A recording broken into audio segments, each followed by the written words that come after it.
ஆண்டவராகிய இயேசு கிறிஸ்துவின் நாமத்தினாலே திரும்பவும் நான் உங்களை இந்த யூடியூப் சேனல் வழியாக சந்திப்பதிலே மகிழ்ச்சி அடைகிறேன். மீண்டும் ஒரு சிறிய தியானத்தை இந்த நாளிலே நான் உங்களுக்கு கர்த்தருடைய கிருபையினாலே வெளியிடுகிறேன். நாம் உபதேசத்தை கேட்டுக்கொண்டே இருக்கிறோம். எத்தனையோ உபதேசங்களை கேட்கிறோம். ஆனால் இந்த உபதேசங்கள் உங்களை இயேசுவை போல மாற்றி இருக்கிறதா? ஆண்டவராகிய இயேசு கிறிஸ்துவை போல உங்களுடைய மனசாட்சி அது மாறிக்கொண்டே இருக்கிறதா? இந்த உபதேசம் உங்களுக்கு என்ன செய்கிறது என்பதை நான் உங்களுக்கு சுருக்கமாக சொல்ல ஆசைப்படுகிறேன். ஏனென்றால் இன்னைக்கு ஏராளமான உபதேசங்கள் உங்களுக்கே தெரியும். அநேகர் தங்கள் உபதேசங்கள் தான் சரி என்று சொல்லி மேன்மை பாராட்டுகிற அளவுக்கு இருக்கிறது. சரி, மேன்மை பாராட்டட்டும். ஆனால் வேத புஸ்தகம் நமக்கு சொல்லுகிற உபதேசம் எபிரேயரின் புஸ்தகம் 6ஆம் அதிகாரத்தில், ஆகையால் கிறிஸ்துவை பற்றி சொல்லிய மூல உபதேச வசனங்களை நாம் விட்டு செத்த கிரியைகளுக்கு நீங்களாகும் மனம் திரும்புதல், தேவன் பேரில் வைக்கும் விசுவாசம், ஸ்நானங்களுக்கு அடுத்த உபதேசம், கைகளை வைக்குதல், மரித்தோரின் உயிர்த்தெழுதல், நித்திய நியாய தீர்ப்பு என்பவர்களாகிய அஸ்திபாரத்தை மறுபடியும் போடாமல் பூரணராகும்படி கடந்து போவோமாக. என்ன கருமையானவர்களே, நாம் ஆண்டவராகிய இயேசு கிறிஸ்துவினாலே ரசிக்கப்பட்டோம். செத்த கிரியைகளிலிருந்து மனம் திரும்பிட்டோம். அதாவது ஆடு மாடு கோழி இதையெல்லாம் பலி செலுத்தி அதனால என் பாவம் மன்னிக்கப்படும் அப்படிங்கிற அந்த அறியாமையிலிருந்து கர்த்தராகிய இயேசு கிறிஸ்துவின் ரத்தம் என்னுடைய பாவங்களை கழுவி என்னை சுத்தமாக்கிருச்சு, என்னுடைய பாவங்களுக்குரிய தண்டனையை கர்த்தராகிய இயேசு கிறிஸ்து சிலுவையில் சுமந்து தீர்த்தார், அதை நான் விசுவாசித்தா போதும், இயேசு கிறிஸ்து கிட்ட என் பாவத்தை நான் மனப்பூர்வமாக சொல்லி வருந்தி மன்னிப்பு கேட்கும்போது அவர் என்னை அவருடைய பிள்ளையாக ஏற்றுக்கொள்கிறார். அதுக்கு பேர் தான் மனம் திரும்புதல் அப்படின்னு நம்ம அறிந்திருக்கிறோம். சரி, இப்போ செத்த கிரியைகள்லேருந்து, சடங்காச்சாரங்கள்லேருந்து, மூட நம்பிக்கைகள்லேருந்து, நம்ம அல்லது மனுஷன் ஏற்படுத்தி வச்ச சட்ட திட்டங்கள்லேருந்து நம்ம விடுதலை ஆயிட்டோம், மனம் திரும்பிட்டோம். இப்போ எங்கே வந்துட்டோம்? ஏசப்பா கிட்ட வந்துட்டோம். சரி, சபையில் ஆண்டவர் நம்மளை கொண்டு சேர்த்துறாரு. அதுக்கப்புறம் அங்கே நம்ம மூழ்கி ஞானஸ்நானம், பரிசுத்தாயினுடைய அபிஷேகம், அப்புறம் கைகளை வச்சு சுகமாக்குறது, ஜெபம் பண்ணுறது, அப்புறம் பார்த்தீங்கன்னா மரித்தோர் உயிர்த்தெழுதல், வருக, நியாய தீர்ப்பு, இதெல்லாம் நம்ம விசுவாசிக்கிற உபதேசங்கள். எல்லாருக்கும் அதான், இயேசு கிறிஸ்துக்குள்ள ரசிக்கப்பட்ட எல்லாருக்குமே இந்த உபதேசங்கள் நன்றாக தெரியும். சரி, அப்ப இதையே நம்ம திரும்ப திரும்ப திரும்ப கேட்டுக்கிட்டே இருக்கோமே அல்லது சொல்லிக்கிட்டே இருக்கோமே, அதோட நின்றாம வெறும் உபதேசத்தை பேச்சா மட்டும் பேசிக்கிட்டே இருக்காம, அதையே சொல்லிக்கிட்டே இருக்காம, இங்க நமக்கு எபிரேயர் நிருபத்தை எழுதினவர் என்ன அழைப்பு கொடுக்குறாருன்னா, இயேசு கிறிஸ்துவை போல உங்க மனசுல நீங்க பூரணராகும்படி கடந்து போகணும். நீங்க இப்ப இயேசு கிறிஸ்துவ எத்தனை வருஷமா கும்பிடுறீங்க அல்லது விசுவாசிக்கிறீங்க அல்லது அவரை பின்பற்றீங்கன்னா, உங்களுடைய பிறவி சுபாவம், பிறவி குணம், உங்களுடைய சொந்த புத்தி எந்த அளவுக்கு உங்களுக்குள்ள இருக்கிற இயேசு கிறிஸ்துவால மாற்றப்பட்டிருக்கிறது அப்படிங்கிறத பூரணத்தை நோக்கி கடந்து போறோம்னு அர்த்தம். நான் எசப்பா பிள்ளையா மாறுறதுக்கு முன்னால ரொம்ப கோவப்பட்டேன். இப்போ அவரே இவ்வளவு பொறுமையா இருந்திருக்கும் போது நானும் அவர்கிட்ட, ஏசப்பா கிட்ட பொறுமையை கற்றுக்கிட்டேன், இயேசு கிறிஸ்து கிட்ட தாழ்மையை கற்றுக்கிட்டேன், இயேசு கிறிஸ்து கிட்ட இருந்து உண்மையை கற்றுக்கிட்டேன். இப்படி என்னுடைய பழைய குணங்கள் எல்லாம் இயேசு கிறிஸ்துவால மாறிக்கிட்டே இருக்கு. அப்படிங்கிறத நம்ம பூரணத்தை நோக்கி கடந்து போறோம். வாழ்க்கையில எந்த மாற்றமும் இல்லாம, நம்ம குணத்துல எந்த மாற்றமும் இல்லாம, சும்மா நம்ம உபதேசத்தை மட்டும் சொல்லிக்கிட்டே இருக்கிறதுனாலையோ இல்லை உபதேசத்தை திரும்ப திரும்ப கேட்டுக்கிட்டே இருக்கிறதுனால நம்ம என்ன ஆக முடியாதுன்னா பூரணராகவே முடியாது. ஏசப்பா என்னைய உங்களை போல மாத்துங்க, என் பிறவி குணத்தை மாத்துங்க, என் சுபாவத்தை மாத்துங்க அப்படின்னு நம்ம ஒவ்வொரு நாளும் அவர்கிட்ட கிருபையை கேட்டாதான் அவர் வசனத்தை வச்சு உங்களுடைய சுபாவத்தை என்ன செய்வார், மாற்றுவார். அந்த மாற்றம் உங்களுக்குள்ள நடக்குதா? முந்திக்கு நான் எவ்வளவோ மாறி இருக்கேன் ஐயா, சர்ச்சைக்கு போய் போய் வார வாரம் சபையில சொல்ற சத்தியங்கள் என்னுடைய வாழ்க்கையை மாற்றி இருக்கிறது. என்னுடைய சபையில சொல்லப்படுற உபதேசம் என்னுடைய மனதை எல்லா அசுத்தங்களிலிருந்தும் சுத்தம் பண்ணி இருக்கிறது. இயேசு கிறிஸ்து எனக்காக சிலுவையில செய்த தியாகம் என்னுடைய வாழ்க்கையவே புரட்டி போட்டு விட்டது. தப்பு செஞ்சது நானு, ஆனால் தண்டனை பெற்றுக்கொண்டது எந்த தவறுமே செய்யாத கர்த்தராகிய இயேசு கிறிஸ்து. இந்த சத்தியம் என் மனசை உடைச்சது. நான் அந்த இயேசு கிறிஸ்துவின் கல்வாரி அன்புக்கு என்னைய மனப்பூர்வமாக நான் விட்டு கொடுத்துருக்கேன். ஒவ்வொரு நாளும் அவர் அன்பை நினைக்கிறேன். அவர் வேதத்தில் சொன்ன அவருடைய அந்த வசனங்களை என் மனசில் நான் தியானித்து அதன்படி நடக்கிறதுக்கு என்னைய ஒப்பு கொடுக்குறேன். இந்த மாற்றம் நடந்துக்கிட்டே இருந்தால் உபதேசம் உங்களை என்ன செய்யுது, பூரணப்படுத்துதுன்னு அர்த்தம். இல்லைன்னா நீங்கள் வெறும் உபதேசத்தை கேட்குறவங்கள மட்டும்தான் இருக்கீங்களே ஒழிய நீங்கள் என்ன ஆகலை, பூரணத்தை நோக்கி கடந்து போகலைன்னு ஒரு அர்த்தமாயிரும். யாக்கோபு கூட சொன்னார், நம்மை நாமே வஞ்சிக்கிறவர்களாய் இராமல் நாம் வேத வசனத்தை கேட்கிறவர்களாய் மாத்திரமல்ல அதை கைகொள்ளுகிறவர்களாய் அதன்படி நடக்கிறவர்களாய் இருக்க வேண்டும். யாக்கோபுல வாசிக்கிறோம். அப்படி இல்லைன்னா நீங்க வசனத்தை கேட்டும் உங்களுக்கு என்ன இல்லை, எந்த பிரயோஜனமும் இல்லை.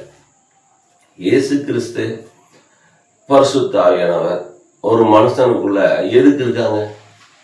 கடவுள் ஏன் ஒரு மனிதனுக்கு ஆணுக்குள்ளேயோ பெண்ணுக்குள்ளேயோ மனம் திரும்புகிற ரட்சிக்கப்படுகிற யார் உடம்புக்குள்ளேயும் மனசுக்குள்ளேயும் அவங்க வந்து தங்கி, அவர் வந்து தங்கி, திரியேக தேவன் வந்து தங்கி என்ன செய்தாரு அப்படின்னு சொல்லி பார்த்தீங்கன்னா, நம்ம மனச்சாட்சியை அவர் வந்து பார்த்தீங்கன்னா பூரணப்படுத்துகிறார். நம்ம மனசாட்சிய திரும்பவும் பழைய பாவத்துல போய் சிக்கி விடாம, செத்த கிரியைகளுக்கு திரும்ப போயிடாம, பாரம்பரியங்களுக்கு, மூட நம்பிக்கைகளுக்கு, சடங்காச்சாரங்களுக்கு, வேதத்துல இல்லாத மனுஷன் கொண்டு வந்த சட்ட திட்டங்களுக்கு நம்மளை விடுதலையாக்கி தேவனிடத்தில் அன்பு கூர்ந்து அவருடைய கற்பனைகளை கை கொள்ளணும். இதுதான் காரியம். அதுக்கு நேராக தான் நம்மளை நமக்குள்ள இருக்க ஏசப்பா நடத்துறார். அதை தான் எப்படியா நிறுவனம் முழுக்க அவர் சொல்றார். ஒரு காலத்துல ஆடு மாடு புறா அதை வெட்டி வெட்டி ரத்தம் சிந்திட்டு ஆனால் தப்ப செஞ்சுக்கிட்டே இருந்தாங்க. என்ன இல்லை, நியாயப்பிரமாணம் பழைய ஏற்பாட்டில் இருந்த சட்ட திட்டம் மனச்சாட்சி என்ன செய்யலை, பாவத்திலேருந்து விடுதலை செய்யலை.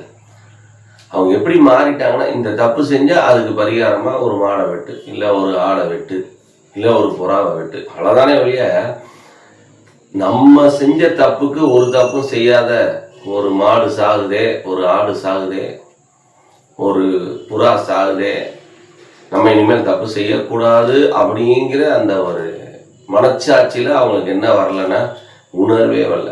அது மனச்சாட்சியை பூரணப்படுத்தலை. இது தப்பு, இது செய்யக்கூடாது அப்படிங்கிற எண்ணத்தை ஆடு மாடு புறாவோட ரத்தம் அவங்களுக்கு கொடுக்கல. அப்ப இது எதுக்கு கடவுள் பார்த்தாரு, இவங்களுக்கு ஆடு மாடு புறா சாகிறதெல்லாம் ஒன்றும் மனசை டச் பண்ணலையா, நானே வர்றேன், நானே மனுஷனா இயேசுங்கிற பேர்ல வந்து காலையில் 9 மணிலேருந்து மதியம் 3 மணி வரைக்கும் உனக்காக சிலுவையில் நான் தொங்குறேன். முதுகில் சவுக்கடி, கை காலில் பெரிய ஆணி, தலையில் முள்முடி, ஒரு தவறும் செய்யாத, ஒரு குற்றமும் செய்யாத தேவகுமாரன் கர்த்தராகிய இயேசு கிறிஸ்து பலியாகிறார். எதுக்குங்கிறீங்க? நம்ம மனச்சாட்சியை சுத்தம் பண்ணுறது தான். பாருப்பா, நீ செஞ்ச தப்புக்கு நான் தொங்குறேன் அப்படின்னு இந்த உலகத்துக்கு அவர் தான் அன்பை காட்டுறார்.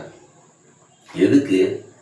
இந்த கல்வாரி அன்பை நினைச்சு நம்ம மனச்சாட்சியில ஒரு மாற்றம் வரணும். சிலுவையில் இயேசு கிறிஸ்து செய்த தியாகத்தை பார்த்து நம்முடைய மனச்சாட்சி பூரணமாகும். அதாவது அது பரிசுத்தத்துக்கு நேரா திரும்பணும், ஒரு முழுமைக்குள்ள வரணும். அதனாலதான் இயேசு கிறிஸ்து அந்த சிலுவை தண்டனையை ஏற்றுக்கொண்டார். அதான் இதே எபிரேயரின் புஸ்தகத்துல பாத்தீங்கன்னா, இந்த காளை, வெள்ளாட்டுக்கடா இவைகளுடைய ரத்தமே, காளை, ஆடு, மாடு இவைகளுடைய ரத்தமே எபிரேயர் 9ஆம் அதிகாரத்துல சொல்லப்பட்டிருக்கு. இவைகளுடைய ரத்தம் அல்லது இதை எரிச்ச சாம்பலே சரீரத்தை சுத்தம் பண்ணி பாவம் செஞ்ச மேல தெளிச்சு, போ உன் பாவத்துக்கு பரிகாரம் பண்ணியாச்சு அப்படின்னு சொல்லி அவங்களுக்கு ஆசாரியர்கள் அந்த காலத்துல இருந்தவங்க அதை தெளிச்சு அனுப்பி விட்டாங்க. அதுவே உடம்புதான் சுத்தப்படுத்துச்சு, மனசை சுத்தப்படுத்தல. அதுவே சுத்தப்படுத்துமானால் இங்க அவர் எழுதுறாரு, நித்திய ஆவியினாலே தம்மை தாமே பழுதற்ற பலியாக தேவனுக்கு ஒப்பு கொடுத்த கிறிஸ்துவினுடைய ரத்தம் ஜீவனுள்ள தேவனுக்கு ஊழியம் செய்வதற்கு நம்முடைய மனச்சாட்சிய இந்த மாதிரி செத்த கிரியைகள் இல்லாத அப்படி சுத்தம் பண்றது எவ்வளவு நிச்சயம். அப்ப இதுவரைக்கும் நீங்க எத்தனையோ உபதேசங்களை கேட்டிருக்கீங்க. அந்த உபதேசம் உங்களை இயேசு கிறிஸ்துவை போல மாத்துகிறதற்கு நீங்க இடம் கொடுத்துருக்கீங்களா? அதை தயவுசெய்து நீங்க சிந்தித்து பாருங்க. அப்படி நீங்க உபதேசம் உங்க வாழ்க்கையை மாத்தி இருந்தா நீங்க பரலோகத்தை நோக்கி பூரணமாக்கிட்டு இருக்கீங்கன்னு அர்த்தம். வார வாரம் சபையில சொல்லப்படுகிற சத்தியங்கள் உங்க இதயத்தை மாத்திக்கிட்டே இருக்கு, உங்க மனசை மறுரூபமாக்கிக்கிட்டே இருக்கு, உங்க உள்ளத்துல பரிசுத்தத்தின் மேல விருப்பத்தை உண்டாக்கிக்கிட்டே இருக்கு. கர்த்தருக்கு பிரியமா வாழணும், இந்த உலகத்துல பரிசுத்தமா வாழணும், கர்த்தருக்கு உண்மையா வாழணுங்கிற எண்ணத்துல உங்களை வளர்த்துக்கிட்டே இருந்தா நீங்க போட்ட அஸ்திபாரத்தையே போடாம பூரணத்தை நோக்கி கடந்து போறீங்க. இல்ல நானும் தனிப்பட்ட வாழ்க்கையில நான் செய்யற தவறுகளை செஞ்சுட்டு தான் இருக்கேன், நான் மனம் திரும்பல, ஆனா உபதேசம் மட்டும் போய் கேட்டுக்கிட்டே இருக்கேன், அல்லது பல உபதேசம் செல்போன்ல கேட்குறேன் அப்படின்னு இருந்தீங்கன்னா தயவு செய்து இன்னைக்கு நீங்க ஒரு தீர்மானம் எடுத்து, ஏசப்பா என்னுடைய மனச்சாட்சிய சுத்தம் பண்ணுங்க, பாவத்தின் மேல எனக்கு வெறுப்பு தாங்க, உமக்கு பிடிக்காத எந்த அசுத்தமும் என் ஆவி, ஆத்மா, சரீரத்துல, என் மனசுல இருக்காதபடி என்னைய நீங்க தூய்மையாக்குங்க அப்படின்னு கேட்டீங்கன்னா இயேசு கிறிஸ்து உங்களை இன்னைக்கு என்ன செய்வாரு? விடுதலை செய்வார். உங்க பாவத்தையும் மன்னிச்சு அதுல இருந்து உங்களுக்கு விடுதலையும் தருவார். திரும்ப அந்த பாவம் செய்யாதபடி, அந்த தவறு செய்யாதபடி உங்களுக்கு சுத்தமான ஒரு மனச்சாட்சியை கொடுப்பார். அதுதான் மறுபடியும் பிறந்து புதுசா இயேசு கிறிஸ்துவை பின்பற்றுகிற அனுபவம். 2 Corinthiயர் 5:10 அப்படின்னு நினைக்கிறேன். ஒருவன் கிறிஸ்துவுக்குள்ள இருந்தால் புது சிருஷ்டியா இருக்கிறான், பழையவைகள் எல்லாம் ஒழிந்து போயின. இந்த மாற்றம் உங்களுக்கு நடந்திருக்கா? இயேசு கிறிஸ்துவின் கல்வாரி அன்பை நீங்க நினைச்சு தினமும் உங்களை உலகத்தின் அசுத்தங்களுக்கு, வசனம் எதுன்னு தப்புன்னு சொல்லுதோ அந்த காரியங்களுக்கு விளக்கி நீங்க உங்களை காத்துக்கிட்டீங்கன்னா நீங்க பூரணப்பட்டுக்கிட்டே இருக்கீங்க. ஒரு நாள் நம்ம இதே மாதிரி இயேசு கிறிஸ்துவின் மீது உள்ள விசுவாசத்தை பரிசுத்தாவின் துணையோடு, வசனத்தின் துணையோடு நம்ம காத்து கொள்ளும் போது நமக்கு என்ன கிடைக்கிறது? சொர்க்க வாழ்வு, நித்திய ஜீவன் கிடைக்கிறது. ரோமர் 6ஆம் அதிகாரம் 22ஆம் வசனம் அப்படித்தான் சொல்லுது. இப்பொழுது நீங்கள் பாவத்தில் இருந்து விடுதலையாக்கப்பட்டு தேவனுக்கு அடிமைகளானதினால் இயேசு என்ன கொடுத்தாரு? அவரை போய் கும்பிடுறிய, சுத்தமான ஒரு இருதயம் கொடுத்தார் இயேசு கிறிஸ்து. உங்களுக்கு இந்த பூமியில என்ன கொடுக்குறாருன்னா, பரிசுத்தமாய் வாழக்கூடிய ஒரு இருதயம், மனசை கொடுக்குறார். திரும்ப உங்க இருதயத்துக்குள்ள, உங்க புத்திக்குள்ள இருள், அந்தகாரம், பேயோட கெட்ட குணங்கள், மாம்சம் சம்பந்தப்பட்ட அசுத்தமான இன்னைக்கு உலகத்தில் நடக்குது பாருங்க, எத்தனையோ அக்கிரமம், பாவம், அதெல்லாம் உங்க மனசுக்குள்ள வராதபடி உங்களுக்குள்ள இருந்து உங்களை ஞாபகப்படுத்திட்டே இருக்கார் இயேசு கிறிஸ்து. இதை செஞ்சிடாத, இதுக்கு இடம் கொடுத்துடாத, இவங்களோட சேராத, ரொம்ப கவனமாரு, நீ ஒரு நாள் பிதாவை போய் தரிசிக்கணும், சேரக்கூடாத வழியில் வாசம் பண்ணுகிற தேவனுடைய சமூகத்துக்கு நீ போகணும், இங்கே நீ என் வார்த்தைக்கு கட்டுப்பட்டு எனக்கு பயந்து நீ உன்னைய பரிசுத்தமாக காத்துக்கொள்ளணும், வசனத்தின்படி காத்துக்கொள்ளணும் அப்படின்னு உங்களுக்குள்ள இருந்து அவர் சொல்லிக்கிட்டே இருப்பார். தினமும் தேவைப்படும் பொழுதெல்லாம் இதை கேட்குற நீங்கள் எந்த சபையை சேர்ந்தவங்களா இருந்தாலும், நீங்கள் எத்தனை வருஷம் சபைக்கு போகிறவங்களா இருந்தாலும் ரொம்ப சந்தோஷம். நீங்கள் தொடர்ந்து வாங்கலாம் போகணும் உங்கள் ஆராதனைக்கு. நான் எந்த அளவுக்கு உங்கள் சபையில் சொல்லப்படுகிற உபதேசம் உங்களை மாற்றி இருக்கிறது அப்படிங்கிறது மட்டும்தான் காரியம். நீங்கள் எத்தனை வருஷம் போயிருக்கீங்க அப்படிங்கிறது முக்கியம்.